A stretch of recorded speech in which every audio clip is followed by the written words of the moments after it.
That morning, Sakamoto woke up with a strange feeling, as if the world had decided to spin upside down just for him.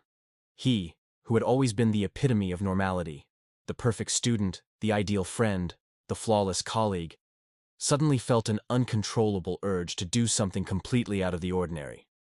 What could make someone so meticulously balanced forget to be normal? The answer was about to unfold, but first, it's important to understand who Sakamoto was and why his normality mattered so much to him.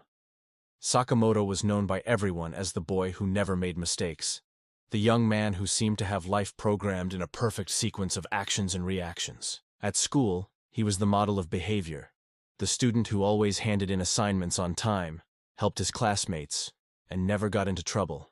His routine was a flawless choreography, where every step was calculated to maintain harmony around him. But behind that impeccable facade, there was a secret desire, a suppressed will to break the rules, to experience chaos, to be for a moment simply human.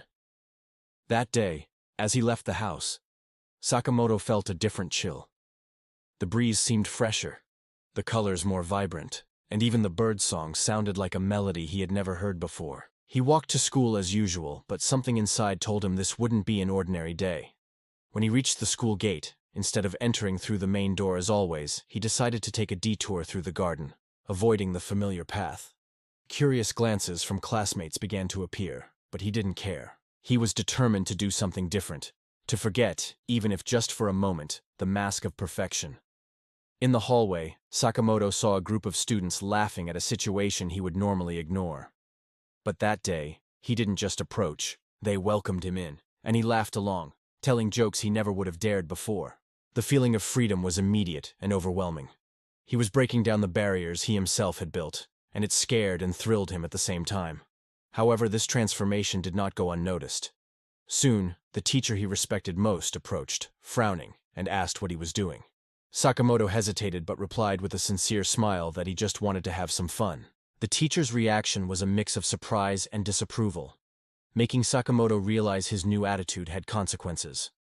He felt the weight of others' eyes, the silent judgment we all fear when stepping out of our comfort zone. But instead of retreating, he chose to keep going.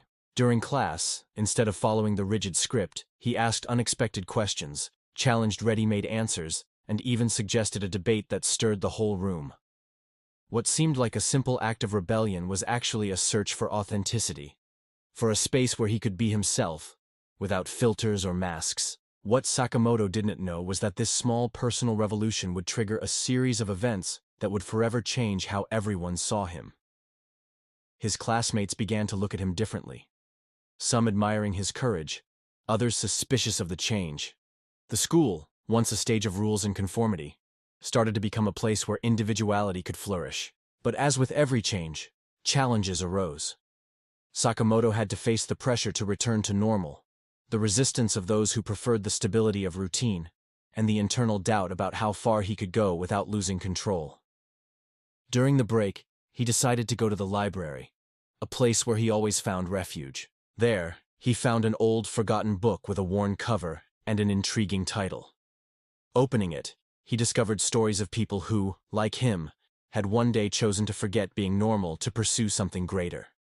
Each page seemed to speak directly to his soul, encouraging him to continue on this journey of self-discovery. But in the middle of reading, a sudden noise caught his attention. He looked up and saw a group of students approaching, their expressions unreadable. What did they want? Was it a threat or an opportunity? Before he could react, one of them spoke loudly. "Sakamoto, we need to talk. Something big is happening, and you're the key." The words echoed in his mind as he followed them, unsure of what awaited. It was the beginning of an adventure that would go beyond school and the reality he knew. That day, when Sakamoto forgot to be normal, was not just a fleeting rebellion, but the first step towards something extraordinary. As he walked with the group, he realized that his decision to break normality had opened doors he never imagined. The world seemed bigger, more complex, and at the same time full of possibilities. Sakamoto felt a mix of fear and excitement, knowing life would never be the same. That day marked the end of innocence and the start of a journey where being normal was no longer an option but a challenge to overcome. And so, with a racing heart and a mind full of questions, Sakamoto stepped into a new chapter of his story, where the ordinary would give way to the extraordinary, and where forgetting to be normal was after all the best thing he ever did. The question lingering in the air was, what exactly had he forgotten that day? And more importantly, what was he about to discover? The answer, like everything in life, was just around the corner, waiting to be revealed in the next moment.